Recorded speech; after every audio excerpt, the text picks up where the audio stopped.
Oh, hello. Would you like to know more about Fabliaux? Let me tell you all about it. The Fabliaux motif is mostly a satirical type of story which originated in France during the 13th century. It is a short story with a clear plot, and most of the time the stories are anonymous. For instance, The Miller's Tale by Geoffrey Chaucer. This is John the Carpenter. This is his fairly young wife, Alison.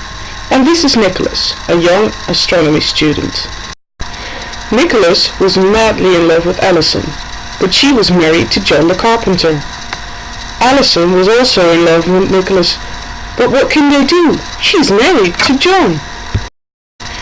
Then Nicholas had an idea. He tells John that there is a big flood coming. The only way to stay safe is to stay in a barrel hanging on the top of the roof. Once the flood arrives, they would cut the ropes and float on the surface of the water. That night, when John fell asleep in his barrel, Alison and Nicholas sneaked out and finally spent the night together.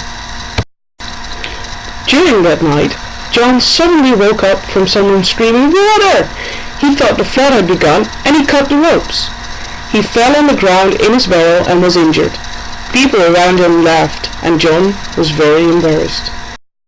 But then why is this a Fabliaux?